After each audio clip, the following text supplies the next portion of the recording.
याद रखना, रिस्क ज़्यादा ज़रूरी नहीं होता, रिस्क बरकत वाला ज़रूरी होता। थोड़ा हो लेकिन उसमें बरकत हो। कसरत से काम नहीं चलता, बरकत से काम चलता। बहुत पैसे हों लेकिन उनमें बरकत ही कोई ना हो।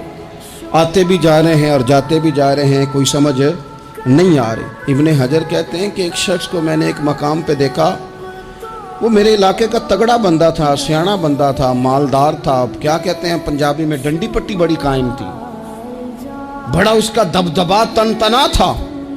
लेकिन मैंने उसे तबीब की दुकान पर लेटे हुए देखा तो उसके वजूद से पीप निकलती थी। मैंने उसे कहा, यार तेरे नाम से तो लोग खौफजदा रहते थे, तेरा नाम लेके तो लोग बच्चों को डराया करते थे, तेरे से इंसलाक रखने वाले तो बाजारों में गर्दनें ऊंची करके चलते, तुझे क्या हुआ? तो कहने लगा, बस जब खुदा का हुक्म आया, जब अल्लाह की हिकमत का गलबा हुआ, जब तक उसने ढील दी तो दी, लेकिन जब वो पकड़ने पे आया तो फिर हाल ये हुआ कि एक गरीब मछेरा मछलियाँ पकड़ने के लिए दरिया में सारा दिन बैठा रहा, उसे मछली ना मिली। शाम को रोई पड़ा कि मालिक, मेरे तो बच्चों के पास खाने को भी कोई शय नहीं। तो एक मछली शाम को बड़ी मेहनत के बाद एक बड़ी मछली उसके हाथ लगी। उन दिनों ना मछलियाँ मिलती थी ना गोश्त मिलता था। वो बेचारा एक मछली लेके जा रहा था अपने घर की जानिब, तो सामने उसे मैं आ गया। जो तरीका होता है, किधर लेके जा रहे हो, कहाँ से ली है?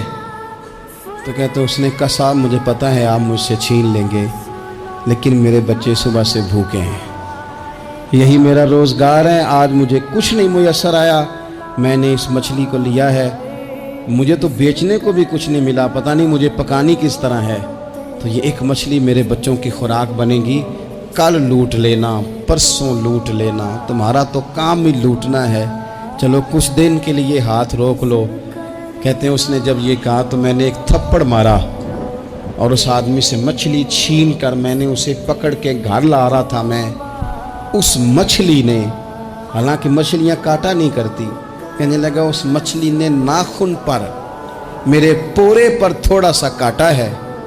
और मैंने कहा कोई बात नहीं, मछली ज़रा बड़ी थी, उसने काट लिया। मैंने थोड़ी सी पट्टी बांधी और घर वालों को कहा मछली पका दें, उन्होंने पकाई, खाई, कुछ पता ही नहीं था।